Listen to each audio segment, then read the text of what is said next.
Today's video is sponsored by Audible. If you've ever wanted to experience classic books in a whole new way, now's your chance. With Audible, you can listen to thousands of audiobooks, from timeless literature to modern bestsellers. Anytime, anywhere. Start your free 30-day trial and support the channel by clicking the link in the description below. Thank you. The Crystal Crypt by Philip K. Dick. Attention, inner-flight ship. Attention, you are ordered to land at the control station on Deimos for inspection. Attention, you are to land at once. The metallic rasp of the speaker echoed through the corridors of the great ship. The passengers glanced at each other uneasily, murmuring and peering out the port windows at the small speck below, the dot of rock that was the Martian checkpoint. Deimos. "What's up?" an anxious passenger asked one of the pilots, hurrying through the ship to check the escape lock. "We have to land. Keep seated." The pilot went on. "Land? But why?" They all looked at each other. Hovering above the bulging inner-flight ship were three slender Martian pursuit craft, poised and alert for any emergency. As the inner-flight ship prepared to land, the pursuit ships dropped lower, carefully maintaining themselves a short distance away. "There's something going on," a woman passenger said nervously. "Lord, I thought we were finally through with those Martians. Now what?" "I don't blame them for giving us one last going over," a heavy-set businessman said to his companion. "After all, we're the last ship leaving Mars for Terra. We're damn lucky they let us go at all." "You think there really will be war?" a young man said to the girl sitting in the seat next to him. "Those Martians won't dare fight, not with our weapons and ability to produce. We could take care of Mars in a month. It's all talk." The girl glanced at him. "Don't be so sure. Mars is desperate. They'll fight tooth and nail. I've been on Mars 3 years. She shuddered. "Thank goodness I'm getting away, if—" "Prepare to land," the pilot's voice came. The ship began to settle slowly, dropping down toward the tiny emergency field on the seldom visited moon. Down, down, the ship dropped. There was a grinding sound, a sickening jolt. Then silence. "We've landed," the heavy-set businessman said. "They better not do anything to us. Terra will rip them apart if they violate one space article." "Please keep your seats," the pilot's voice came. "No one is to leave the ship, according to the Martian authorities. We are to remain here." A restless stir filled the ship. Some of the passengers began to read uneasily.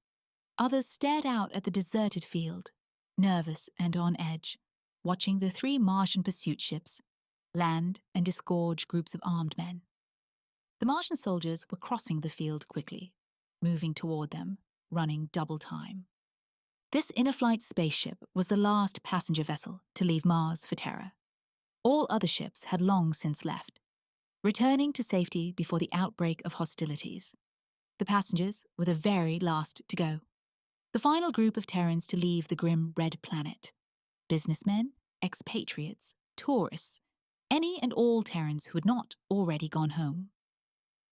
"What do you suppose they want?" the young man said to the girl. "It's hard to figure Martians out, isn't it? First they give the ship clearance, let us take off, and now they radio us to set down again. By the way, my name's Thatcher, Bob Thatcher. Since we're going to be here a while." The port lock opened. Talking ceased abruptly as everyone turned. A black-clad Martian official, a province lighter, stood framed against the bleak sunlight, staring around the ship. Behind him, a handful of Martian soldiers stood waiting, their guns ready. "This will not take long," the lighter said, stepping into the ship, the soldiers following him. "You will be allowed to continue your trip shortly." An audible sigh of relief went through the passengers. "Look at him," the girl whispered to Thatcher. "How I hate those black uniforms." "He's just a provincial lighter," Thatcher said. "Don't worry." The lighter stood for a moment, his hands on his hips, looking around at them without expression. I have ordered your ship grounded so that an inspection can be made of all persons aboard, he said. You Terrans are the last to leave our planet. Most of you are ordinary and harmless. I am not interested in you. I am interested in finding 3 saboteurs, 3 Terrans, 2 men and a woman, who have committed an incredible act of destruction and violence. They are said to have fled to this ship. Murmurs of surprise and indignation broke out on all sides. The lighter motioned the soldiers to follow him up the aisle. 2 hours ago, a Martian city was destroyed. Nothing remains, only a depression in the sand where the city was. The city and all its people have completely vanished. An entire city destroyed in a second. Mars will never rest until the saboteurs are captured. And we know they're aboard this ship. It's impossible, the heavy-set businessman said. There aren't any saboteurs here. We'll begin with you, the lighter said to him, stepping up beside the man's seat. One of the soldiers passed the lighter a square metal box. This will soon tell us if you're speaking the truth. Stand up, get on your feet. The man rose slowly, flushing. See here. Are you involved in the destruction of the city? Answer. The man swallowed angrily. I know nothing about any destruction of any city. And furthermore, he is telling the truth, the metal box said tonelessly. Next person. The lighter moved down the aisle. A thin, bald-headed man stood up nervously. No, sir, he said. I don't know a thing about it. He is telling the truth, the box affirmed. Next person, stand up.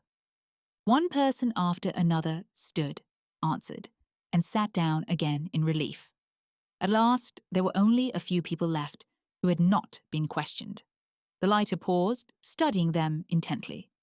Only 5 left. The 3 must be among you. We have narrowed it down. His hand moved to his belt. Something flashed. A rod of pale fire. He raised the rod, pointing it steadily at the 5 people. All right, the first one of you. What do you know about this destruction? Are you involved with the destruction of our city? No, not at all, the man murmured. Yes, he's telling the truth, the box intoned. Next. Nothing. I know nothing. I had nothing to do with it. True, the box said. The ship was silent. 3 people remained. A middle-aged man and his wife and their son. A boy of about 12. They stood in the corner, staring white-faced at the lighter, at the rod in his dark fingers. It must be you, the lighter grated, moving toward them. The Martian soldiers raised their guns. It must be you. You there, the boy. What do you know about the destruction of our city? Answer. The boy shook his head. Nothing, he whispered. The box was silent for a moment. He is telling the truth, it said, reluctantly. Next. Nothing, the woman muttered. Nothing. The truth. Next. I had nothing to do with blowing up your city, the man said. You're wasting your time. It is the truth, the box said. For a long time the lighter stood, toying with his rod. At last he pushed it back in his belt and signaled the soldiers toward the exit lock. You may proceed on your trip, he said. He walked after the soldiers. At the hatch, he stopped, looking back at the passengers, his face grim. You may go, but Mars will not allow her enemies to escape. The 3 saboteurs will be caught, I promise you. He rubbed his dark jaw thoughtfully. It is strange. I was certain they were on this ship. Again he looked coldly around at the Terrans. Perhaps I was wrong. All right, proceed. But remember, the 3 will be caught, even if it takes endless years. Mars will catch them and punish them. I swear it. For a long time, no one spoke. The ship lumbered through space again, its jets firing evenly, calmly, moving the passengers toward their own planet, toward home. Behind them, Deimos and the red ball that was Mars dropped farther and farther away each moment, disappearing and fading into the distance. A sigh of relief passed through the passengers. What a lot of hot air that was, one grumbled. Barbarians, a woman said. A few of them stood up, moving out into the aisle, toward the lounge and the cocktail bar. Beside Thatcher, the girl got to her feet, pulling her jacket around her shoulders. "Pardon me," she said, stepping past him. "Going to the bar?" Thatcher said. "Mind if I come along?" "I suppose not." They followed the others into the lounge, walking together up the aisle. "You know," Thatcher said, "I don't even know your name yet. My name is Mara Gordon." "Mara? That's a nice name. What part of Terra are you from? North America? New York?" "I've been in New York," Mara said. "New York is very lovely." She was slender and pretty, with a cloud of dark hair tumbling down her neck against her leather jacket. They entered the lounge and stood undecided.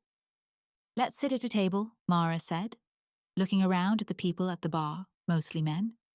"Perhaps that table over there." "But someone's there already," Thatcher said.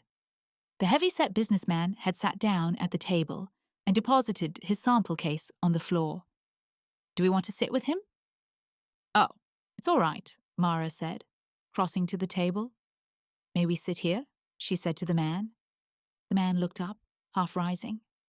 "It's a pleasure," he murmured. He studied Thatcher intently. "However, a friend of mine will be joining me in a moment." "I'm sure there's room enough for us all," Mara said. She seated herself, and Thatcher helped her with her chair. He sat down too, glancing up suddenly at Mara and the businessman. They were looking at each other, almost as if something had passed between them. The man was middle-aged, with a florid face and tired grey eyes. His hands were mottled with the veins showing thickly. At the moment, he was tapping nervously. "My name's Thatcher," Thatcher said to him, holding out his hand. "Bob Thatcher. Since we're going to be together for a while, we might as well get to know each other." The man studied him. Slowly, his hand came out. "Why not?" "My name's Erickson. Ralph Erickson." "Erickson?" Thatcher smiled. "You look like a commercial man to me." He nodded toward the sample case on the floor. "Am I right?" The man named Erickson started to answer, but at that moment there was a stir. A thin man of about 30 had come up to the table, his eyes bright, staring down at them warmly. "Well, we're on our way," he said to Erickson. "Hello, Mara." He pulled out a chair and sat down quickly, folding his hands on the table before him. He noticed Thatcher and drew back a little. "Pardon me," he murmured. "Bob Thatcher is my name," Thatcher said. "I hope I'm not intruding here." He glanced around at the three of them, Mara, alert, watching him intently, heavy-set Erickson, his face blank, and this person. "Say, do you three know each other?" he asked suddenly. There was silence. The robot attendant slid over soundlessly, poised to take their orders. Erickson roused himself. "Let's see," he murmured. "What will we have? Mara? Whiskey and water. You, Jan?" The bright, slim man smiled. "The same." "Thatcher? Gin and tonic?" "Whiskey and water for me also," Erickson said. The robot attendant went off.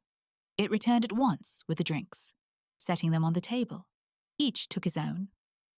"Well," Erickson said, holding his glass up, "to our mutual success."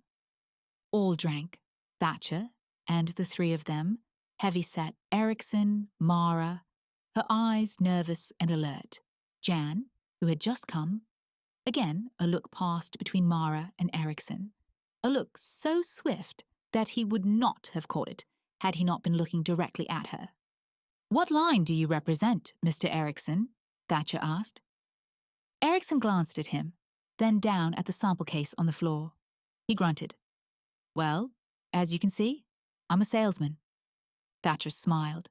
"I knew it. You get so you can always spot a salesman right off by his sample case. A salesman always has to carry something to show." "What are you in, sir?" Erickson paused. He licked his thick lips, his eyes blank and lidded, like a toad's. At last he rubbed his mouth with his hand and reached down, lifting up the sample case. He set it on the table in front of him. Well, he said, perhaps we might even show Mr. Thatcher. They all stared down at the sample case.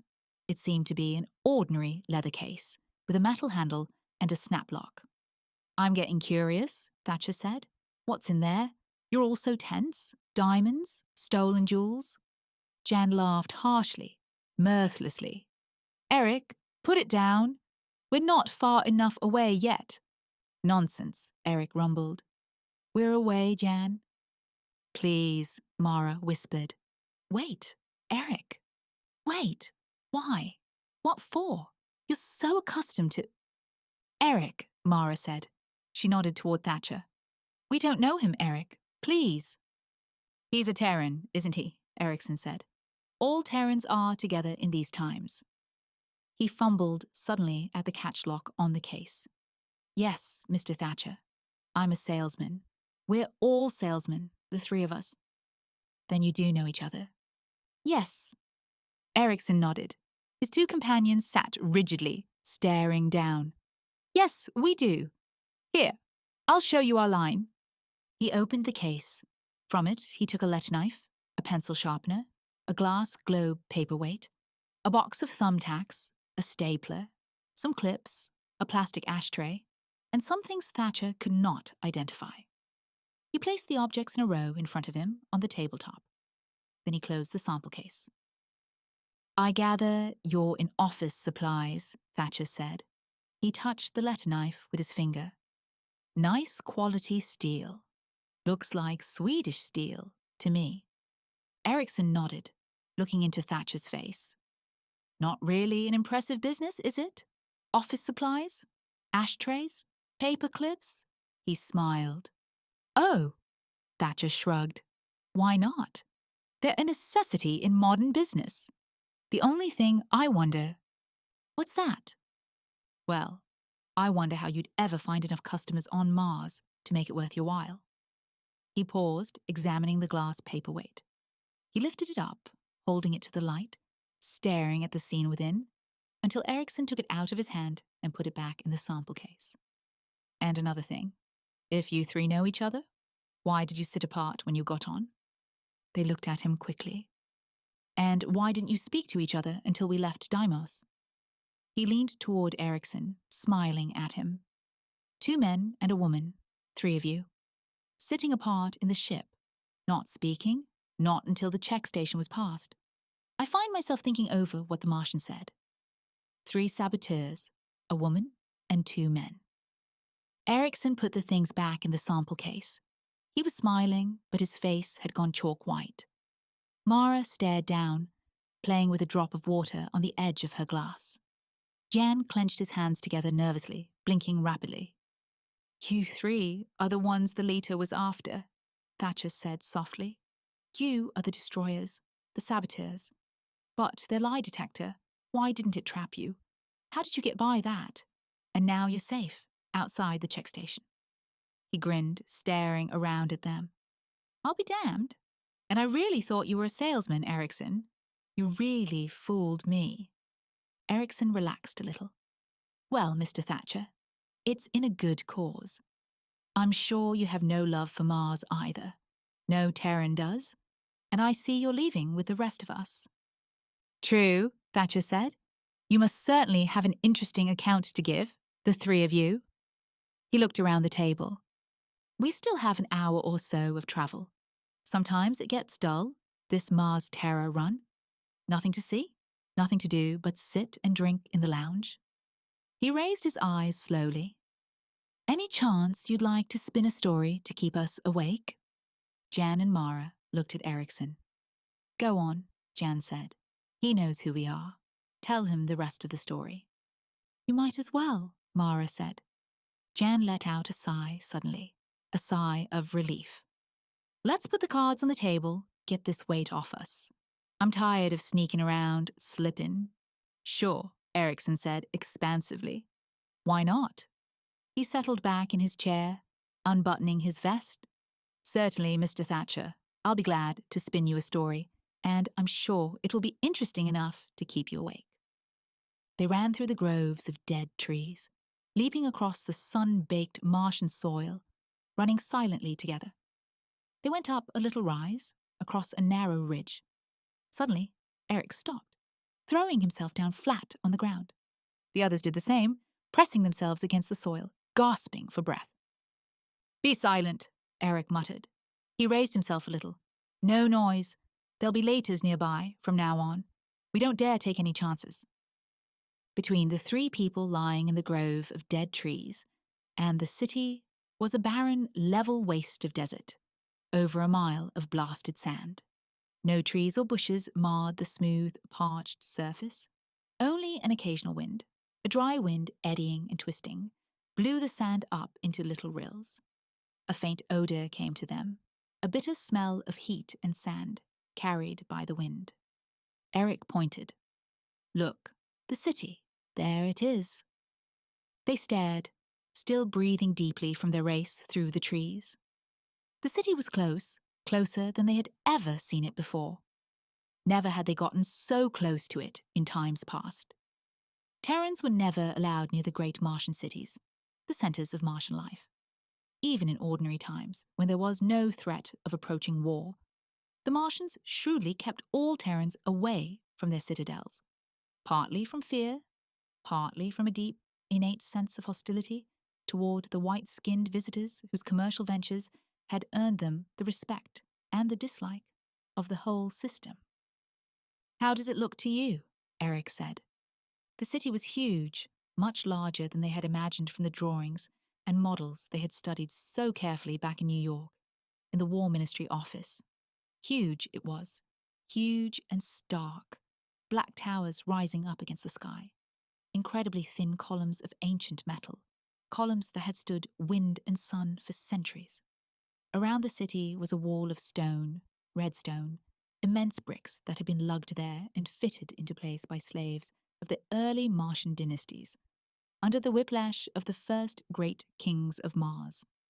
An ancient, sun-baked city, a city set in the middle of a wasted plain, beyond groves of dead trees, a city seldom seen by Terrans, but a city studied on maps and charts in every war office on Terra. A city that contained, for all its ancient stone and archaic towers, the ruling group of all Mars, the Council of Senior Lighters, black-clad men who governed and ruled with an iron hand.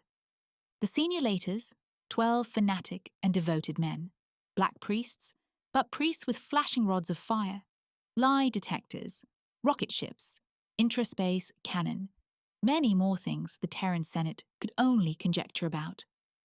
The Senior Lighters and their subordinate province Lighters, Eric and the two behind him, suppressed a shudder.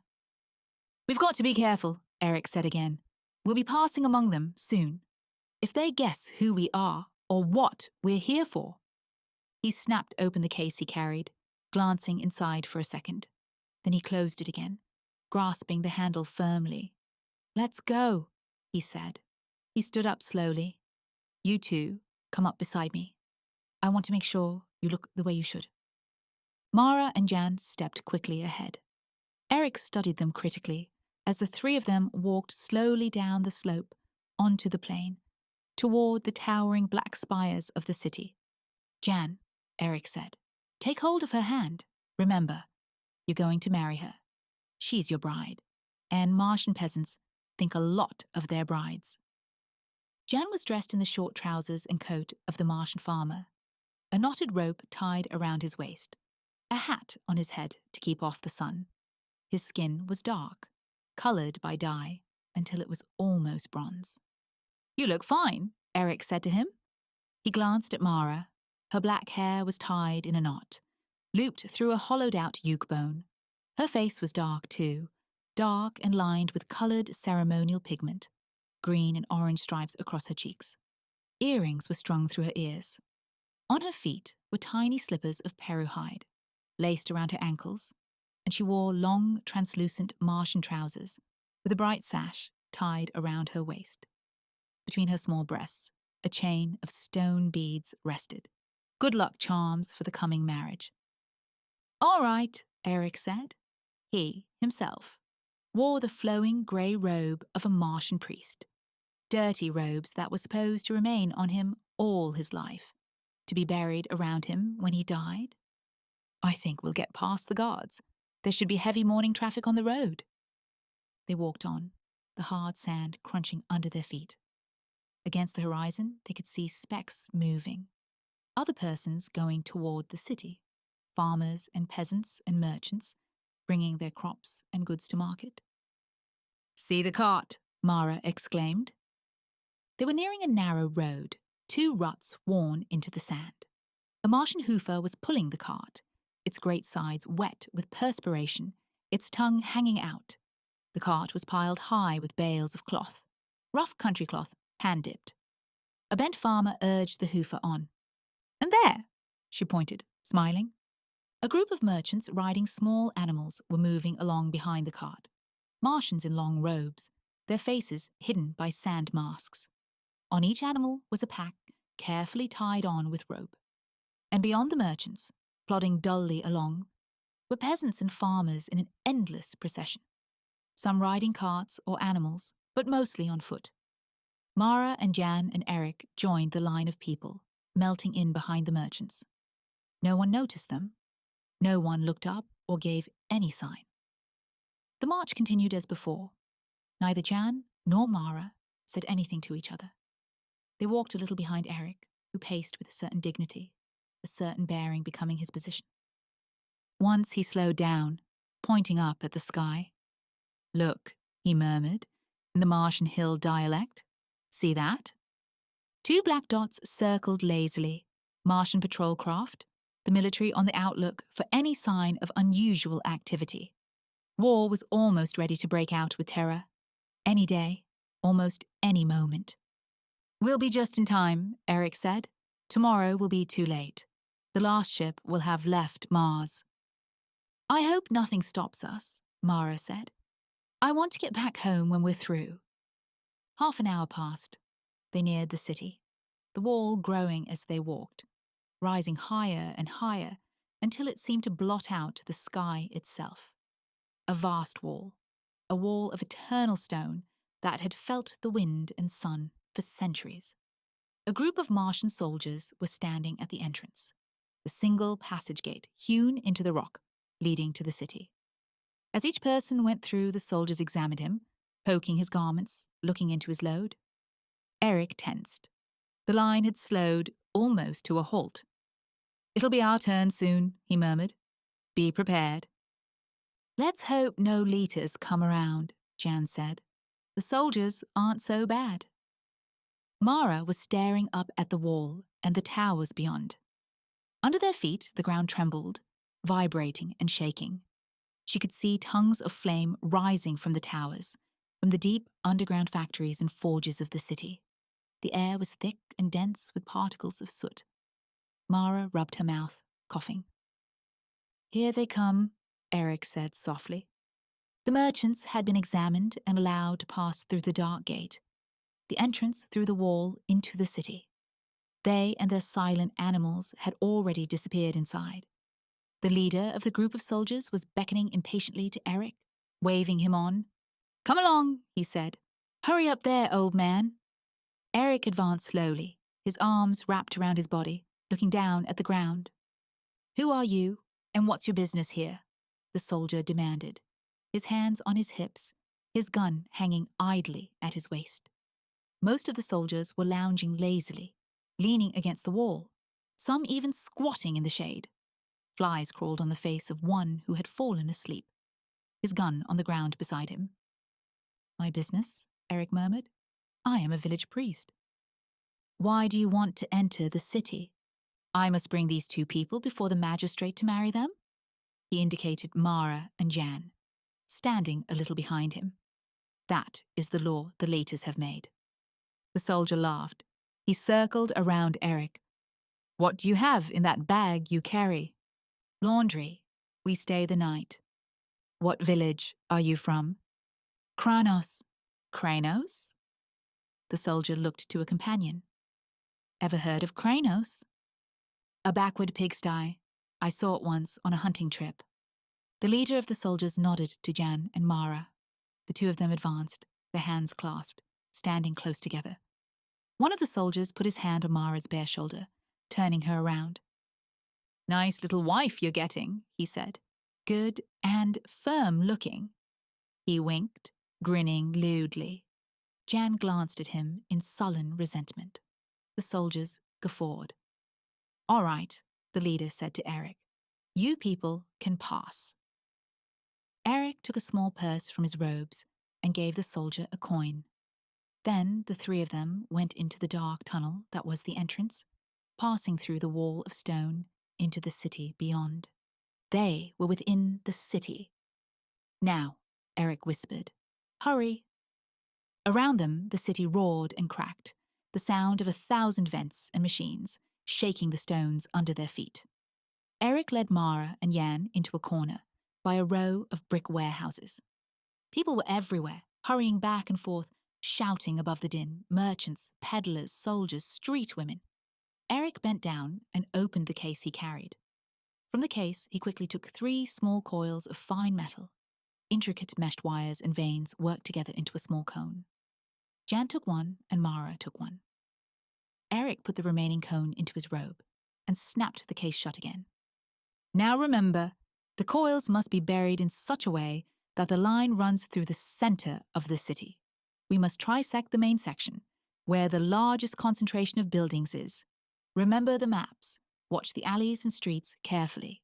Talk to no one if you can help it. Each of you has enough Martian money to buy your way out of trouble.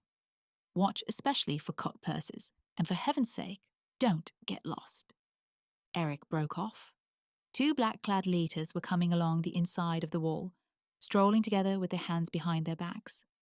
They noticed the 3 who stood in the corner by the warehouses and stopped. "Go," Eric muttered, "and be back here at sundown." He smiled grimly. "Or never come back." Each went off a different way, walking quickly without looking back. The lighters watched them go. "The little bride was quite lovely," one lighter said. "Those hill people have the stamp of nobility in their blood, from the old times." "A very lucky young peasant to possess her," the other said. They went on. Eric looked after them, still smiling a little.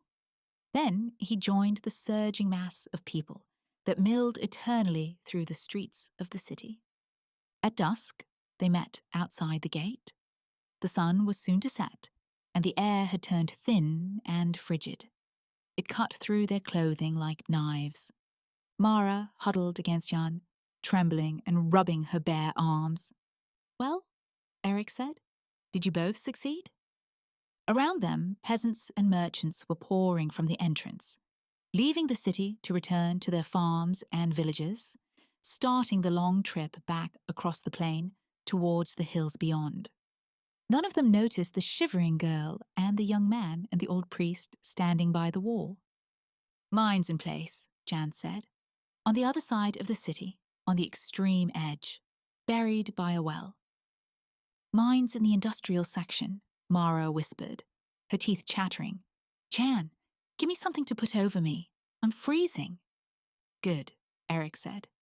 "Then the 3 coils should trisect dead center, if the models were correct." He looked up at the darkening sky. Already, stars were beginning to show. 2 dots, the evening patrol, moved slowly toward the horizon. "Let's hurry. It won't be long." They joined the line of Martians moving along the road, away from the city.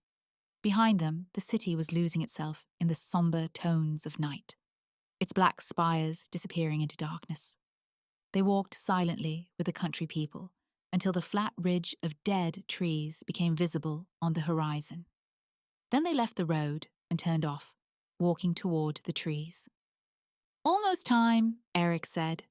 He increased his pace, looking back at Jan and Mara impatiently. "Come on!"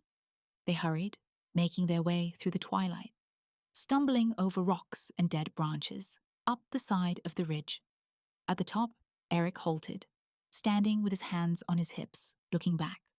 "See," he murmured, "the city. The last time we'll ever see it this way." "Can I sit down?" Mara said. "My feet hurt me." Jan pulled at Eric's sleeve. "Hurry, Eric. Not much time left." He laughed nervously. "If everything goes right, we'll be able to look at it forever. But not like this, Eric murmured. He squatted down, snapping his case open. He took some tubes and wiring out and assembled them together on the ground at the peak of the ridge. A small pyramid of wire and plastic grew, shaped by his expert hands. At last, he grunted, standing up. All right. Is it pointed directly at the city? Mara asked anxiously, looking down at the pyramid. Eric nodded. Yes, it's placed according. He stopped, suddenly stiffening. Get back! It's time! Hurry! Jan ran, down the far side of the slope, away from the city, pulling Mara with him. Eric came quickly after, still looking back at the distant spires, almost lost in the night sky. Down! Jan sprawled out, Mara beside him, her trembling body pressed against his. Eric settled down into the sand and dead branches, still trying to see. I want to see it, he murmured. A miracle. I want to see... A flash, a blinding burst of violet light, lit up the sky. Eric clapped his hands over his eyes. The flash whitened, growing larger, expanding. Suddenly there was a roar, and a furious, hot wind rushed past him, throwing him on his face in the sand. The hot, dry wind licked and seared at them, crackling the bits of branches into flame. Mara and Jan shut their eyes, pressed tightly together. God! Eric muttered. The storm passed. They opened their eyes slowly. The sky was still alive with fire, a drifting cloud of sparks that was beginning to dissipate with the night wind. Eric stood up unsteadily, helping Jan and Mara to their feet. The three of them stood, staring silently across the dark waste, the black plain, none of them speaking. The city was gone. At last, Eric turned away. That part's done, he said. Now the rest. Give me a hand, Jan. There'll be 1,000 patrol ships around here in a minute. I see one already, Mara said, pointing up. A spot winked in the sky, a rapidly moving spot. They're coming, Eric. There was a throb of chill fear in her voice. I know. Eric and Jan squatted on the ground, around the pyramid of tubes and plastic, pulling the pyramid apart. The pyramid was fused together, like molten glass. Eric tore the pieces away with trembling fingers. From the remains of the pyramid he pulled something forth, something he held up high, trying to make it out in the darkness. Jan and Mara came close to see, both staring up intently, almost without breathing. There it is, Eric said. There. In his hand was a globe, a small, transparent globe of glass. Within the glass, something moved, something minute and fragile. Spires almost too small to be seen, microscopic, a complex web swimming within the hollow glass globe. A web of spires, a city. Eric put the globe into the case and snapped it shut. Let's go, he said. They began to lope back through the trees, back the way they had come before. We'll change in the car, he said as they ran. I think we should keep these clothes on until we're actually inside the car. We still might encounter someone. I'll be glad to get my own clothing on again, Jan said. I feel funny in these little pants. How do you think I feel? Mara gasped. I'm freezing in this, what there is of it. All young Martian brides dress that way, Eric said. He clutched the case tightly as they ran. I think it looks fine. Thank you, Mara said, but it is cold. What do you suppose they'll think? Jan asked. They'll assume the city was destroyed, won't they? That's certain. Yes, Eric said. They'll be sure it was blown up. We can count on that, and it will be damn important to us that they think so. The car should be around here, someplace, Mara said, slowing down. No, farther on, Eric said. Past that little hill over there, in the ravine by the trees. It's so hard to see where we are. Shall I light something? Jan said. No, there may be patrols around who... He halted abruptly. Jan and Mara stopped beside him. What? Mara began. A light glimmered. Something stirred in the darkness. There was a sound. Quick! Eric rasped. He dropped, throwing the case far away from him, into the bushes. He straightened up tensely. A figure loomed up, moving through the darkness, and behind it came more figures, men, soldiers in uniform. The light flashed up brightly, blinding them. Eric closed his eyes. The light left him, touching Mara and Jan, standing silently together, clasping hands. Then it flicked down to the ground and around in a circle. A leader stepped forward, a tall figure in black, with his soldiers close behind him, their guns ready. "You three," the leader said. "Who are you? Don't move. Stand where you are." He came up to Eric, peering at him intently, his hard Martian face without expression. He went all around Eric, examining his robes, his sleeves. "Please," Eric began in a quavering voice, but the lighter cut him off. "I'll do the talking. Who are you three? What are you doing here? Speak up." We are going back to our village," Eric muttered, staring down, his hands folded. "We were in the city, and now we are going home." One of the soldiers spoke into a mouthpiece. He clicked it off and put it away. "Come with me," the leader said. "We're taking you in. Hurry along." "In? Back to the city?" One of the soldiers laughed. "The city is gone," he said. "All that's left of it you can put in the palm of your hand." "But what happened?" Mara said. "No one knows. Come on, hurry it up." There was a sound. A soldier came quickly out of the darkness. "A senior lighter," he said, "coming this way." He disappeared again. "A senior lighter." The soldiers stood waiting, standing at respectful attention. A moment later, the senior lighter stepped into the light. A black-clad old man, his ancient face thin and hard, like a bird's, eyes bright and alert. He looked from Eric to Jan. "Who are these people?" he demanded. "Villagers going back home?" "No, they're not. They don't stand like villagers. Villagers slump, diet, poor food. These people are not villagers. I myself came from the hills, and I know." He stepped close to Eric, looking keenly into his face. "Who are you? Look at his chin. He never shaved with a sharpened stone. Something is wrong here." In his hand, a rod of pale fire flashed. "The city is gone, and with it at least half the lighter council. It is very strange. A flash, then heat, and a wind. But it was not fission. I am puzzled. All at once the city has vanished. Nothing is left but a depression in the sand." "We'll take them in," the other lighter said. "Soldiers, surround them. Make certain that—" "Run!" Eric cried. He struck out, knocking the rod from the senior lighter's hand. They were all running, soldiers shouting, flashing their lights, stumbling against each other in the darkness.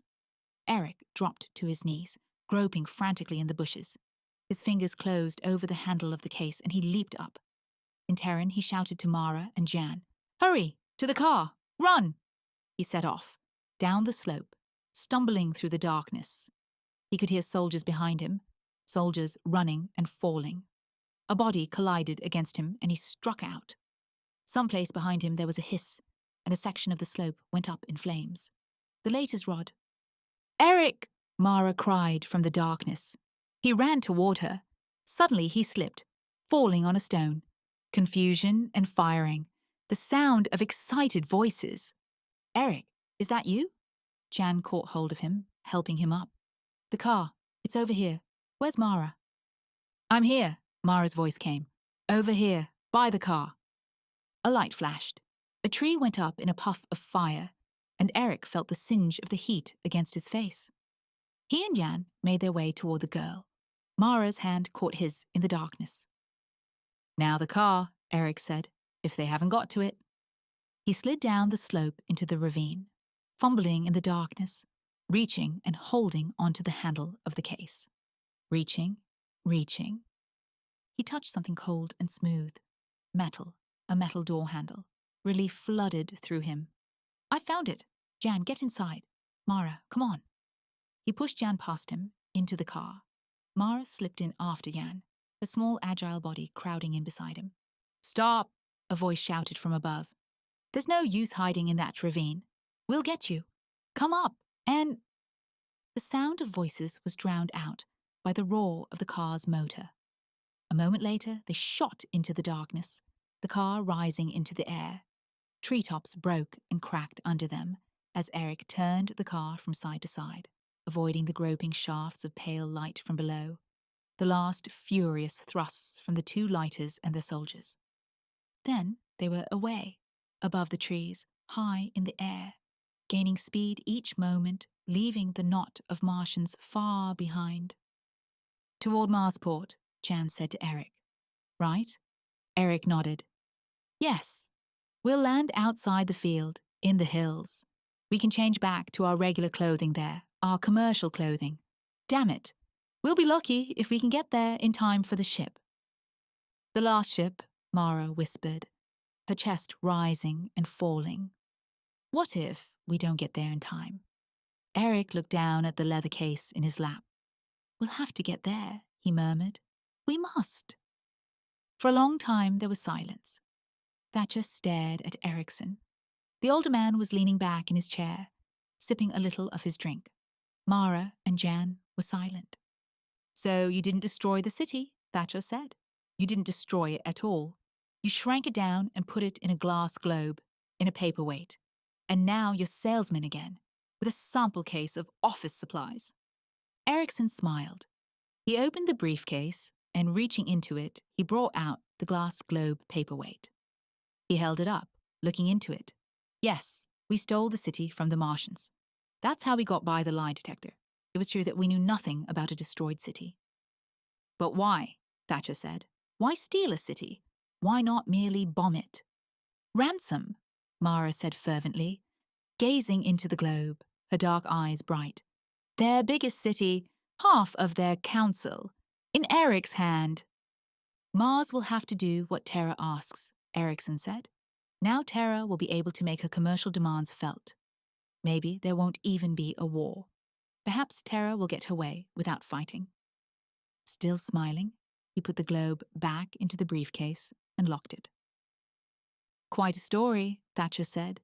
"What an amazing process. Reduction of size. A whole city reduced to microscopic dimensions. Amazing. No wonder you were able to escape. With such daring as that, no one could hope to stop you." He looked down at the briefcase on the floor. Underneath them, the jets murmured and vibrated evenly as the ship moved through space toward distant Terra. "We still have quite a way to go," Jan said. "You've heard our story, Thatcher. Why not tell us yours? What sort of line are you in? What's your business?" "Yes," Mara said. "What do you do?" "What do I do?" Thatcher said. "Well, if you like, I'll show you." He reached into his coat and brought out something. Something that flashed and glinted. Something slender. A rod of pale fire. The three stared at it. Sickened shock settled over them slowly. Thatcher held the rod loosely, calmly, pointing it at Erickson. "We knew you three were on this ship," he said. "There was no doubt of that. But we did not know what had become of the city. My theory was that the city had not been destroyed at all, that something else had happened to it. Council instruments measured a sudden loss of mass in that area, a decrease equal to the mass of the city. Somehow, the city had been spirited away, not destroyed. But I could not convince the other councillators of it. I had to follow you alone." Thatcher turned a little, nodding to the men sitting at the bar. The men rose at once, coming toward the table. "A very interesting process you have. Mars will benefit a great deal from it. Perhaps it will even turn the tide in our favor. When we return to Marsport, I wish to begin work on it at once. And now, if you will please pass me the briefcase,